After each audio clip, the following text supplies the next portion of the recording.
반갑습니다. 이보다 조금 더 할 뿐입니다. 기계공작법은 기계공학의 주요 과목 중 하나입니다. 이왕 공부하는 김에 여러분들의 취업에도 도움이 되고자 7급 기계직 공무원으로 분류하게 되었습니다. 이번 영상에서는 재료의 기계적 성질에 대해 알아보도록 하겠습니다.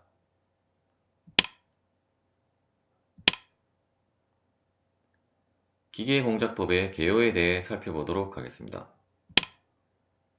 기계공작법은 다양한 제조 공정 및 공작법을 이해함으로써 설계 제품의 제조 공정의 선정 및 제조 공정 자체를 설계하고 또한 현장 적응력을 높이기 위한 과목입니다. 실제로 기계 공작은 현장에서 이루어지기 때문에 제대로 이해하고자 한다면 현장의 기계들을 다루면서 배우는 것이 가장 효율적입니다. 하지만 우리는 기계직 공무원을 목표로 하였기 때문에 이론적인 것만 다루도록 하겠습니다. 기계공작법에서는 형상을 영구 변형시키거나 재료의 파괴에 대한 것을 중점적으로 다루게 됩니다. 기계공작법에서 다루게 될 내용은 다음과 같습니다.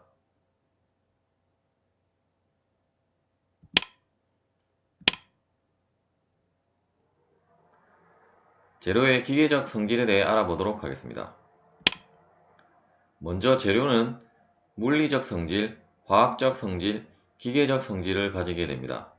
이 중 기계적 성질은 재료에 힘이 가해졌을 때의 성질을 의미하게 됩니다. 기계적 성질을 다음과 같이 분류하면 첫 번째로 재료의 강한 성질에 대한 것은 강도, 인성, 경도, 피로가 있습니다. 재료의 변형에 대한 것은 강성, 연성, 전성, 취성, 크리프가 있습니다. 재료의 복원 가능성에 대한 성질은 탄성과 소성으로 구분이 되어집니다.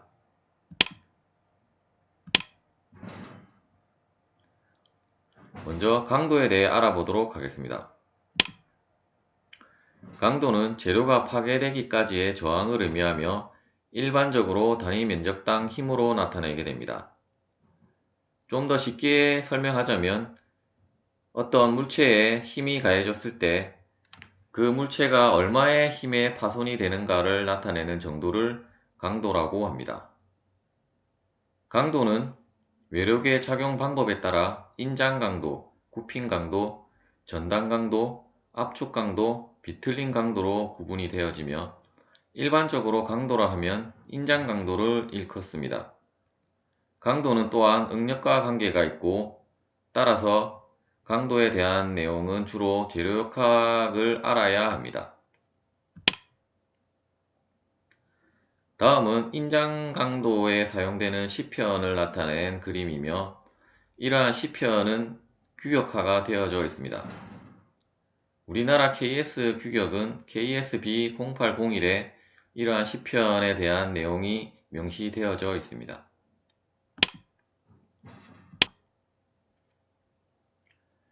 인장시험에 대해 알아보도록 하겠습니다.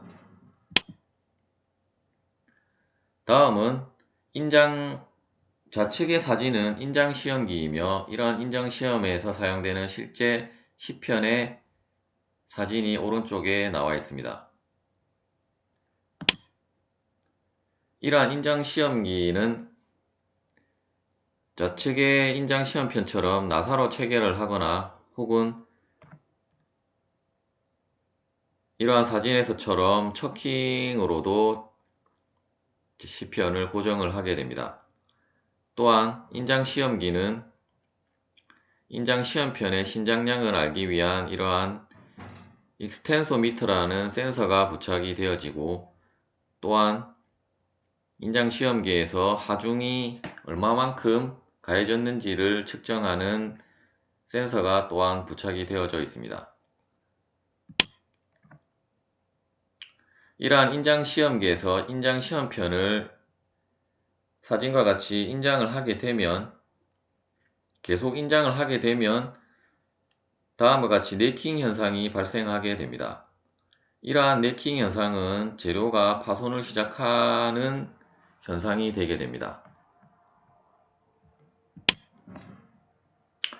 인장 시험기에서는 다음과 같이 실제로는 하중과 변형량을 측정하게 되며 이러한 하중과 변형량 그래프에서는 우리가 알고자 하는 재료의 파손 시작점을 알 수 없습니다.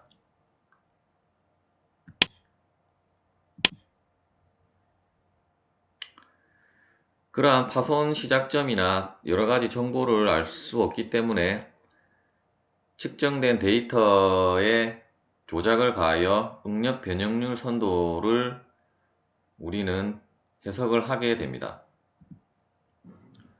다음은 강의, 즉 스틸의 응력 변형률 선도입니다. 응력 변형률 선도의 X축 방향은 변형률이 되고 Y축 성분은 응력이 되게 됩니다. 그리고 이러한 곡선은 다음과 같이 선형 구간, 완전 소성 구간, 변형 경화 구간, 그리고 네킹 구간으로 구분이 되어집니다. 우리가 앞서 살펴본 하중 변형량 선도에서는 네킹이 시작하는 점을 알 수가 없었는데 이러한 응력 변형률 선도에서는 이 점에서부터 네킹이 시작이 되기 때문에 우리가 네킹이 시작되는 점, 즉 재료가 파손이 시작되는 점을 알 수 있게 됩니다. 또한 이 그래프는 다음과 같이 공칭응력, 공칭변형률 곡선이 있고 진응력, 진변형률 곡선이 있습니다. 이 둘의 차이는 공칭응력과 공칭변형률 곡선은 공칭응력의 단면 응력은 A분의 P로 정의가 되는데 그때 A는 단면적을 의미하며 단면적의 변화를 고려하지 않은 응력을 공칭응력이라고 합니다. 또한 공칭변형률도 실제로는 재료를 인장을 하게 되면 길이가 계속 늘어나게 되는데 그러한 늘어나는 길이에 대한 비율을 변형률이라고 하며 이때 늘어난 길이에 대한 처음 길이 값을 계속 고정을 한 것을 공칭 변형률이라고 합니다. 하지만 실제로는 계속 단면적도 변화하고 있고 길이에 대한 신장량도 계속 변화하고 있기 때문에 그러한 것을 모두 고려한 것이 진응력과 진변형률 곡선이 되게 됩니다. 실제로 재료역학이나 기계설계 등 재료의 안정성을 우리가 설계하고자 할 때는 공칭응력과 공칭변형률 곡선만 있으면 됩니다.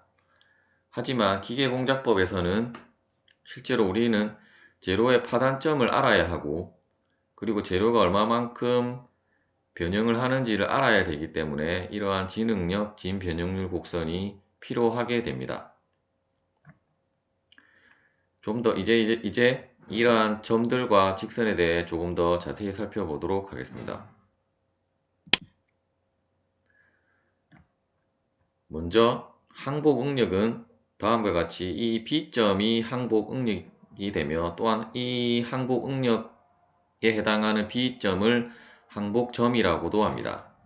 항복점을 기준으로 이 좌측은 탄성 변형 구간이 되고 우측은 소성 변형 영역이 되게 됩니다. 또한 항복점이 되기 전에 이 선형 영역에서 A점까지를 탄성 영역이라 하는데 탄성 영역에서는 재료에 하중을 가했다가 하중을 제거하면 다시 이 곡선을 따라서 재료는 원상태로 돌아가게 됩니다. 이때 이러한 곡선은 거의 직선의 형태를 띠게 되면 이때 이 점 A점을 비례한도 또는 비례한계라고 합니다. 그리고 이 OA 직선의 기울기를 탄성계수, 즉 우리가 나중에 나올 후크의 법칙에 나오는 탄성계수라고 합니다. 극한 인장응력은 공칭응력과 공칭변형률 곡선에서만 나타나는 점으로 이 점은 네킹이 시작되는 점이며 공칭응력과 공칭변형률 곡선에서는 응력이 최대인 값을 의미하게 됩니다. 이때부터 재료는 국소 부위의 단면적이 급격히 감소하고 응력 집중 현상에 의해 표면 파괴가 시작이 되게 됩니다. 또한 여기에 보시면은 이제 항복점이 시작되는 전부터 어느 구간까지는 하중을 증가하지 않아도 재료는 계속 변형할 수 있다는 것을 알 수 있습니다.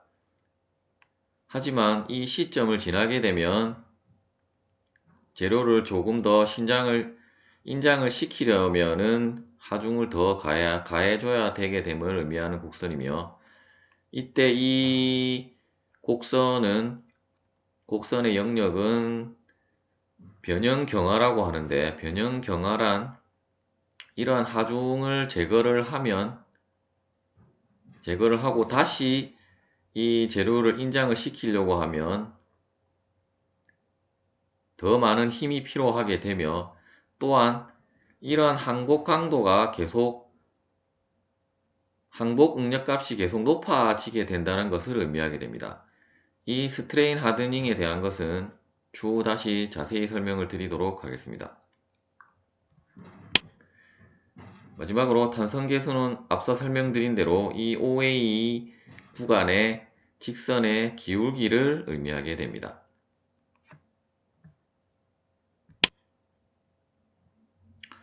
다음은 실제 스케일을 적용한 응력 변형률 선도입니다. 먼저 좌측 첫 번째 나온 선도는 구조용 강의 전형적인 선도가 되겠습니다. 실제 선도는 앞서 살펴본 응력 변형률 선도에서처럼 완전 소성 구간이 아주 짧게 나타나게 됩니다. 그리고 영강의 경우는 상항복점과 하항복점이 뚜렷하게 나타내는 특징을 가지는 선도를 가지게 됩니다. 하지만 대부분의 재료들은 다음과 같이 이러한 곡선을 띠게 되며, 이 곡선은 지금 알루미늄 합금의 곡선인데, 이러한 경우에는 우리가 정확한 항복점을 알 수 없게 됩니다. 이러한 경우는 이 선도에서 보시다시피 변형률의 값이 0.002가 되는 점에서 이 비례한도에서의 기울기와 똑같이 평행이동, 즉 옵셋을 시켜서 이 선도와 만나는 점 A를 항복점으로 하고 있습니다.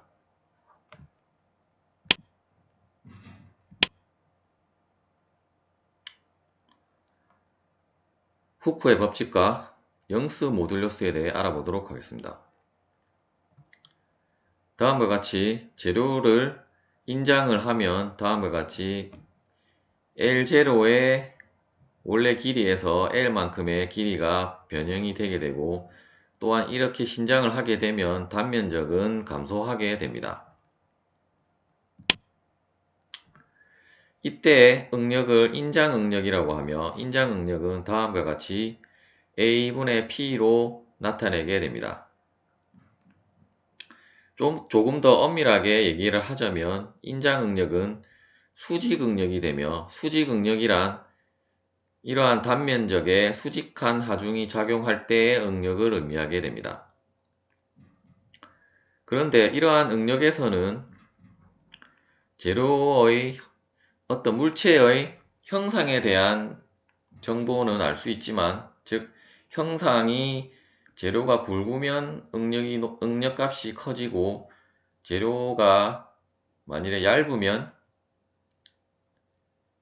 응력값이 작아진다는 정보만 알 수 있고 이러한 재료의 재질에 대한 정보는 알 수 없습니다. 또한 종 변형률은 이와 같이 원래 길이에 대해서 변형량만큼의, 그러니까는 이 하중의 수직한 방향으로의 변형량만큼의 비를 종 변형률이라고 합니다. 앞서 설명드린 대로 이 공식에서는 재료의 재질에 대한 정보, 즉 어떤 재질에 따라서 얼마만큼의 응력을 가지는지를 알 수 없기 때문에 이러한 후크의 법칙에 의해 앞서 살펴본 응력 변형률 선도에서 응력과 변형률은 서로 비례한다는 것을 알 수 있었으며, 특히 이 부분은 탄성 한도에서만 적용이 되며, 따라서 이러한 비례관계를 등식을 성립하기 위해서 이러한 영스 모듈러스 종 탕성계수를 곱하면 등식이 성립하게 됩니다. 또한 이 응력 공식에서 알 수 없었던 재료의 특성을 이 영스 모듈러스가 표시를 할 수 있기 때문에, 따라서 이 재료에 대한 특성과 형상에 대한 특성을 모두 표시한 식이 다음의 식이 되게 됩니다. 즉 이러한 하중 방향으로의 변형량은 다음과 같은 공식으로 나타낼 수 있으며, 이때 여러분들이 유의할 점은 항상 원래 길이와 원래 단면적이 들어간다는 사실입니다. 이는 우리가 앞서 살펴본 응력 변형률 선도에서 비례 한도는 선형성의 원리를 만족하기 때문에 원래 길이와 원래 단면적만 알고 있으면 하중이 변함에 따라서 변형량을 우리가 알 수 있게 됩니다.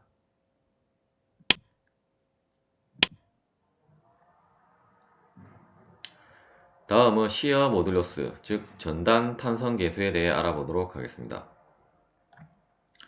다음의 그림에서처럼 하단이 고정된 어떤 물체를 다음과 같은 방향으로 하중을 가했을 때 이러한 물체는 다음과 같이 변형을 하게 됩니다. 즉 점선에 있었던 점선으로 된 형상의 물체가 이러한 하중을 받게 되면 다음과 같이 변형을 하게 되며, 이러한 변형은 다음과 같은 각도와 변형량을 가지게 됩니다. 이때 전단 응력은 다음과 같이 하중의 평행한 방향의 단면적을 적용한 응력을 전단 응력이라고 합니다.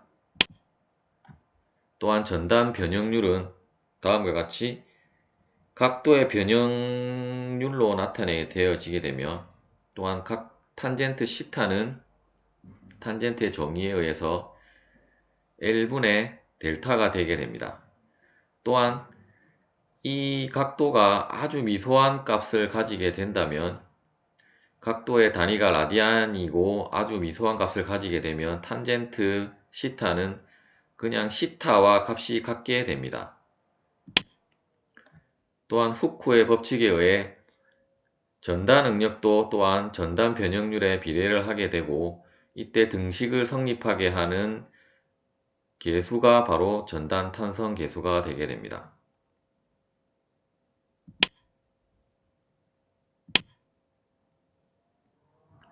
다음은 포화송비에 대해 알아보도록 하겠습니다. 다음과 같은 원형 단면 부재와 사각 단면 부재가 있을 때 종 변형률은 앞서 살펴본 대로 하중 방향의 변형률을 의미하게 되며, 이때 횡 변형률은 하중의 직각인 방향의 변형률을 의미하게 됩니다. 따라서 횡 변형률은 원형 단면 부재의 경우는 다음과 같이 D0분의 D-D0가 되게 되며 사각 단면 부재 같은 경우는 B0분의 B-B0 혹은 H0분의 H-H0가 되게 됩니다. 이때 제로가 붙지 않은 것은 변형된 길이를 의미하게 됩니다. 포화송비는 이러한 종변형률에 대한 횡변형률의 비를 의미하게 되며 다음과 같이 표시를 하게 됩니다.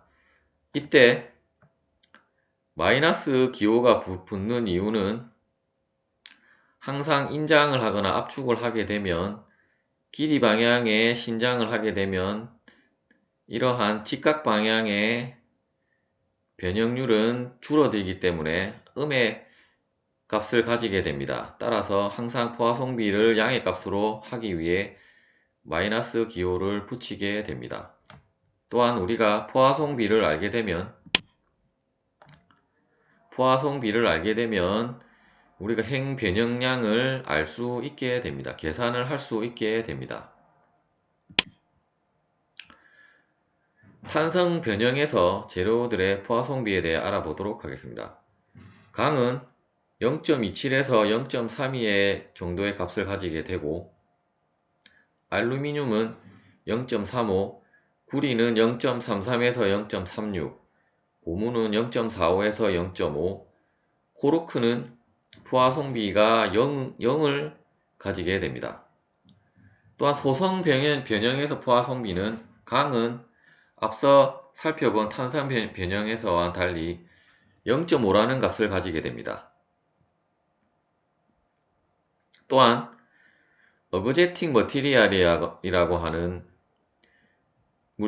물질이 있는데 이 물질은 특이하게 보통은 인장을 하면 하중 방향의 변형률은 늘어나지만 하중의 직각인 방향의 변형률은 줄어들게 됩니다. 하지만 이러한 오브제팅 머티리얼은 하중 방향의 변형률도 늘어나고 하중의 직각인 방향의 변형률도 늘어나게 됩니다. 따라서 이러한 물질은 포화송비가 음수 값을 가지는 특징을 가지게 됩니다.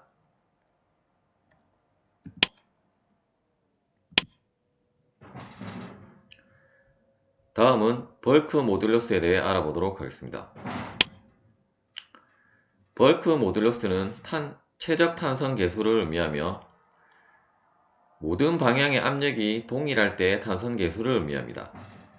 단위는 앞서 살펴본 탄성 계수와 마찬가지로 기가파스칼을 사용합니다. 예를 들어 정수력학적 응력 상태, 즉 어떠한 유체 속에 들어간 물체는 다음의 그림에서처럼 모든 방향에서 동일한 압력을 받게 됩니다. 따라서 최적 탄성 계수는 다음과 같이 최적 변형률과 압력의 비로 나타내지게 되며 항상 최적은 압력을 받을 때 감소를 하게 되므로 음의 값을 가지게 됩니다. 또한 이러한 압력 방향에 대해 응력의 방향은 반대 방향이 되게 되기 때문에 K는 마찬가지로 최적 변형률 분의 응력이 되게 되며 이때 최적 변형률은 원래 최적분의 최적의 변형량을 의미하게 됩니다.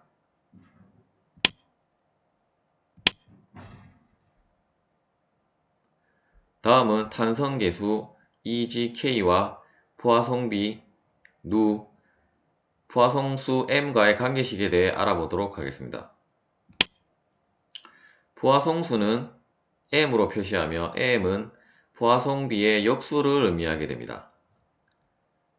이때 V처럼 생긴 것은 포화송비를 의미하는데 앞서 제가 설명을 안 드렸는데 이것은 그리스 문자로 누라고 있습니다. 이때 등방성 제로일 때는 다음과 같은 수식들이 성립을 하게 되며 이러한 수식의 유도는 재료역학에서 다루도록 하겠습니다.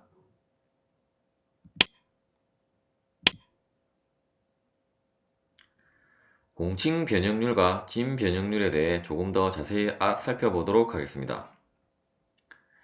다음에 그림에서처럼 인장응력 P가 작용을 할 때 원래 길이 L0라는 원래 길이를 가진 재료는 하중의 증가에 따라 아주 미소 변형량 dL을 가지게 됩니다. 따라서 최종적으로 변형한 길이값 L은 L0 플러스 dL이 되게 됩니다. 공칭 변형률은 앞서 살펴본 대로 원래 처음 길이를 계속 사용한다는 것을 의미합니다. 따라서 처음 길이 L0를 계속 사용을 하기 때문에 L0분의 1은 상수가 되어 이러한 적분 기호 밖으로 나올 수 있게 되고, 따라서 이 적분을 계산을 하게 되면 L-L0가 되게 되며, 따라서 이 공칭 변형률의 최종값은 L0분의 L-L0가 되게 됩니다. 진 변형률은 이제 이 처음 길이 값이 계속 변하는 값을 집어넣어야 되기 때문에 이제부터는 적분 기호 안에 L 값은 변수가 되기 때문에 다음과 같이 x분의 1을 적분하면 ln x가 되기 때문에 이것을 적분한 값은 다음과 같이 표시를 할 수 있으며, 구간은 L0부터 최종 길이 L까지를 적분한 값이 되기 때문에 다음과 같이 이것을 계산한 값은 ln L-ln L0가 되게 되며, 또한 이것은 로그의 성질에 의해서 다음과 같이 표시를 할 수 있습니다. 공칭 변형률과 진 변형률의 관계는 다음과 같이 이 식을 L0를 빼고 더하면 같은 식이 되게 되는데, 이때 이 L0분의 L-L0가 바로 우리가 앞서 살펴본 공칭 변형률이 되기 때문에 다음과 같이 공칭 변형률과 진 변형률의 관계는 진 변형률은 ln1 플러스 공칭 변형률이 되게 됩니다.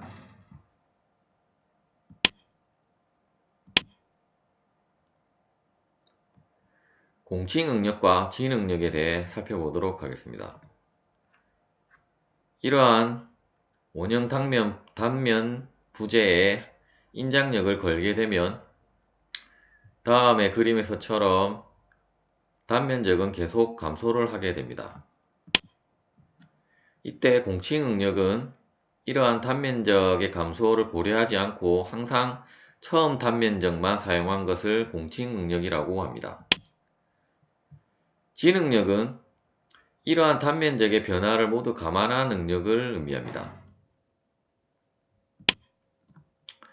공칭 응력과 진 응력의 관계에 대해 알아보도록 하겠습니다.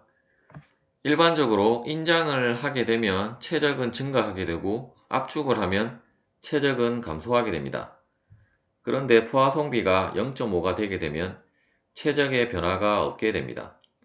따라서 처음 최적, 즉 A0 곱하기 L0는 나중 최적 A 곱하기 L과 같게 되게 되고, 또한 앞서 살펴본 공칭 응력과 진 응력 공식을 이용하여 하면 다음의 식이 유도되게 됩니다. 즉 진 응력은 공칭 응력 곱하기 1 플러스 공칭 변형률로 표시를 할 수 있게 됩니다.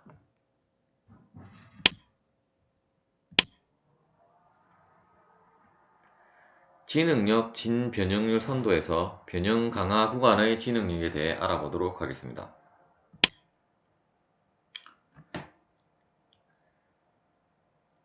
일반적인 재료의 진 응력, 진 변형률 곡선입니다. 다음에서 그림에서처럼 Y점이 항복점이 되게 되고, 즉 Y 이전부터 이 곡선을 진응력 진변형률 곡선이라고 합니다.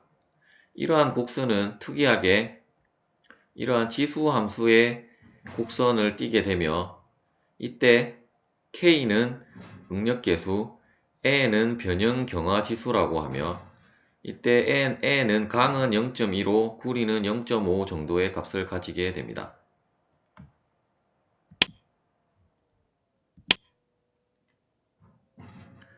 안전계수에 대해 알아보도록 하겠습니다. 안전계수란 실강도와 요구강도의 비를 의미하며 이때 요구강도분의 실강도의 값이 항상 1보다 커야 되며 이 의미는 항상 실강도가 요구강도보다 커야 함을 의미합니다. 즉 실강도란 우리가 실제 제작한 제품이나 구조물의 강도를 의미하게 되며 요구강도란 우리가 설계 시 요구되어진 강도를 의미하게 됩니다. 또한 이러한 안전계수는 허용 응력분의 항복 응력으로 표시가 되게 되며 또한 안전계수는 허용 응력분의 극한 응력으로도 표시할 수 있습니다. 시청해 주셔서 감사합니다.